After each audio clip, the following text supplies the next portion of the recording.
en rétrospective. Yasmine Abdel-Fadel. Pas besoin d'autres témoins, là. C'est possible, là. Antoine C'est Robitaille. une décision, mais ça a un coût. C'est toujours payant. C'est notre devise. La rencontre, Abdel-Fadel, Robitaille. Bonjour à vous deux. Allô? Bonjour. Antoine, à pareille heure, hier matin, tu nous disais, attention, j'ai des infos qui me disent que Pablo, ça pourrait aller vite, ça pourrait être annoncé dès demain. Bon, qu'est-ce qu'on doit dire? T'as encore eu raison, est-ce que c'est ça? En tout cas, votre étonnement m'a quasiment fait reculer hier. J'étais là, mon Dieu. Ben, on ne savait pas, toi, tu le savais, bravo. C'est ça. Mais oui, donc je pense que c'est devenu intenable pour lui, notamment sa présence au Conseil des ministres alors qu'il y avait des objectifs autres, tu sais, d'aller gouverner un parti provincial, une province. Donc voilà, il fait ça à Gatineau, son annonce aujourd'hui. C'est quand même surprenant, là. Je me souviens d'un autre politicien fédéral qui était venu au Québec diriger le Parti libéral du Québec. Il s'était senti de publier un livre qui s'intitulait « J'ai choisi le Québec ». C'est Jean Charest. C'est toujours donc difficile. Et là, je trouve, je t'ai entendu plutôt le dire, là, c'est un symbole un peu malaisant qu'il fasse ça là-bas. Il aurait dû venir faire ça. Déjà, Denis Coderre, je trouve, lui avait compris. Il est venu devant l'Assemblée nationale. Donc, Pablo Rodriguez va annoncer ça là-bas. Je trouve que ça commence assez mal, aussi, très critiqué. Oui, t'allais dire? Non, j'allais dire, c'est moi, ce qui m'accrochait, c'est la politique est affaire de symbole. Tu quittes Ottawa, tu t'en viens à Québec, à mon avis, il faut que tu montres là, que là, tu t'en viens à Québec pleinement. Là, tu comprends? Les deux pieds dedans, tu tournes la page sur ton passé, puis là, tu t'en viens à Québec. Là, tu restes député à Ottawa pendant quelques mois supplémentaires où tu vas être à cheval entre les deux. Puis tu fais ta conférence de presse à Gatineau. Je ne veux pas insulter les gens de Gatineau. La région de l'Outaouais fait 100% partie du Québec. Pas de doute là-dessus. Mais c'est quand même ce qu'on appelle la grande région de la capitale fédérale, puis tout ça, alors que la capitale du Québec, c'est Québec. Yasmine, est-ce qu'il néglige certains symboles qui pourraient lui coûter des points? Je pense que oui. Puis tu sais, on parle beaucoup du fait qu'il reste député, là. Moi, je te dirais, Mario puis Antoine, que c'est plus que être simplement député. C'est rester au caucus du Parti libéral du Canada, là. Il n'a pas annoncé qu'il quittait le caucus, même à titre de député indépendant. Est-ce que c'est compatible? Ben non, c'est pas compatible. Tu peux pas rester au sein d'un caucus à qui tu dois une loyauté, une solidarité d'un autre parti que celui que tu veux diriger. Et je trouve que ce symbole-là de demeurer au caucus du Parti libéral du Canada ne s'explique pas. Alors qu'il peut essayer de nous expliquer qu'il veut demeurer député indépendant à la limite jusqu'au déclenchement officiel de la course au leadership, que ça va avoir lieu en janvier.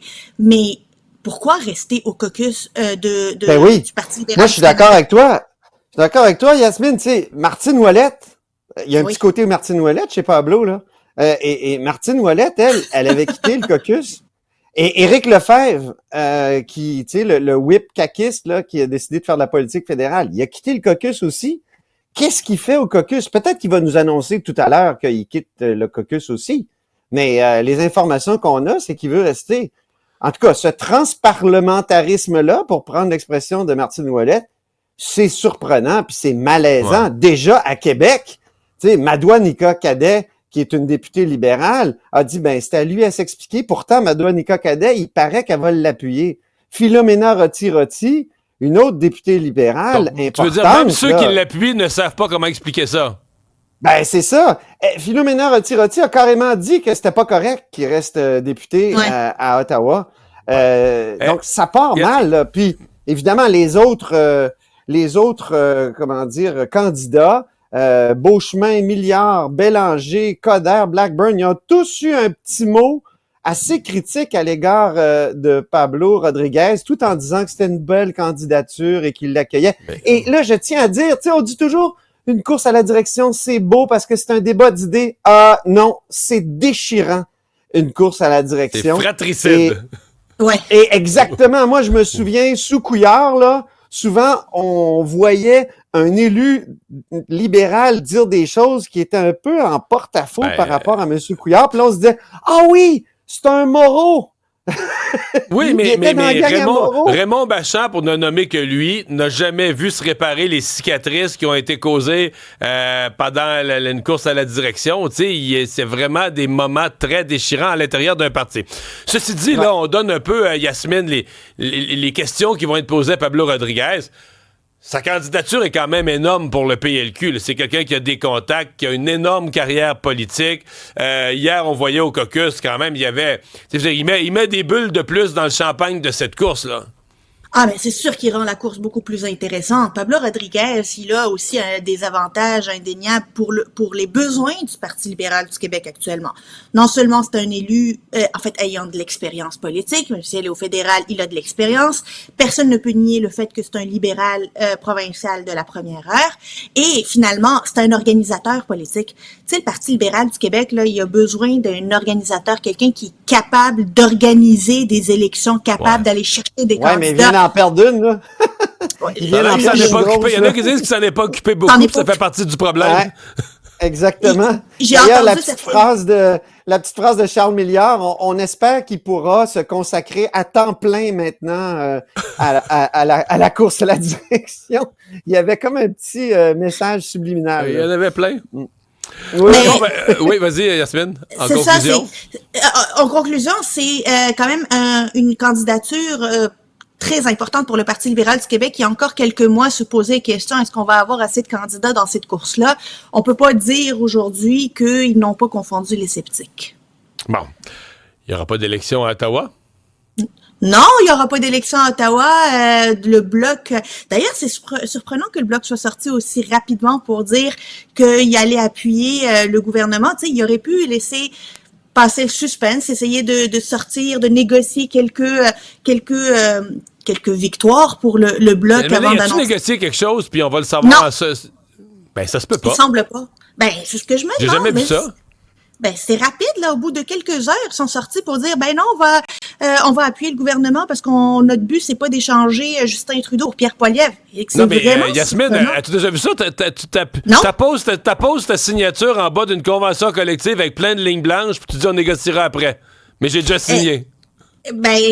C'est tout ce qui est incompréhensible. Je comprends que le Bloc dit, nous, on va pas rentrer dans le game de Pierre Poilievre, là, puis on va imposer l'agenda. C'est pas Pierre Poilievre qui va l'imposer, mais ça reste trop peu.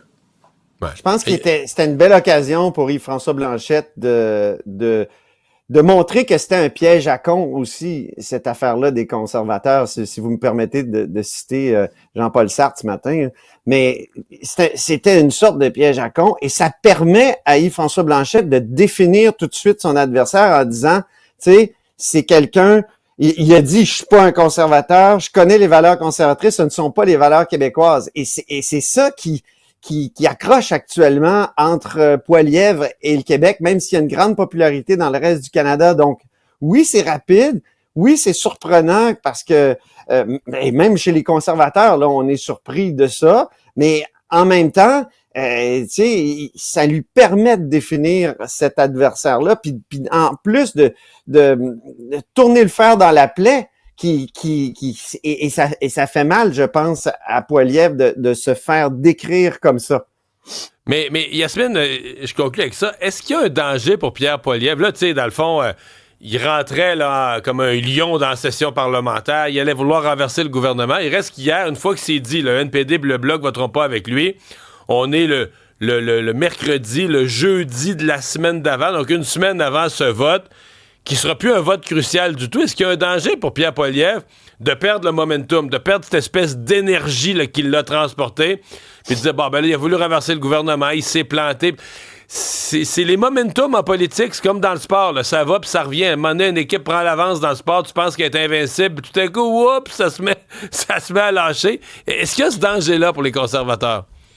J'ai bien peur que oui, d'autant plus que maintenant qu'on rentre dans une période préélectorale, là, de manière globale, là, on rentre dans une période préélectorale. Tant le NPD que le Bloc, là, ils vont commencer à avoir les conservateurs comme les premiers adversaires politiques. Là. Les attaques, là, ça va plus être chez les libéraux qui sont déjà à terre, ça va être envers les conservateurs qui veulent les pousser. Ouais. Et là, ça va donner une autre dynamique. Là. Ça va donner. Tu dis qu'ils vont être à 3 contre les conservateurs, là? À 3 contre les conservateurs, ouais. Pierre Poilievre qui était souvent à l'offensive, un peu sur la défensive. Et on ne sait pas comment un Pierre Poilievre réagit sur la défensive. Est-ce qu'il est aussi bon sur la défensive qu'à l'offensive? Et lui, il n'a pas le loisir de rater une attaque, de rater une sortie publique parce qu'il est premier dans les sondages. Donc, il va devoir être au même moment délicat, faire attention et essayer de se maintenir sur les intentions de vote. Je veux juste dire que ceux qui disent que le Bloc a pas de pouvoir, là, je pense que Yves-François Blanchet a voulu montrer, on est capable d'empêcher une élection. Tu sais, c'est les gens qui suivent peu la politique et capable de dire, voilà, nous autres, on est capable de faire ça. Donc, à ceux qui disent le Bloc a pas de pouvoir, voilà. Et d'ailleurs, il avait l'air un peu déstabilisé, Pierre Poilievre, hier, en entrevue, tu sais. Il répétait sa ligne bloc libéral, mais tu sais, on sait très bien que non, je pensais pas qu'il s'attendait à ce que ça soit réglé dans la première demi-heure, qu'il allait faire connaître le texte de sa motion. Et ça m'a même été confirmé dans son entourage que tu sais, il s'attendait pas à ça, effectivement. Merci. Bye bye, à vous deux, à demain.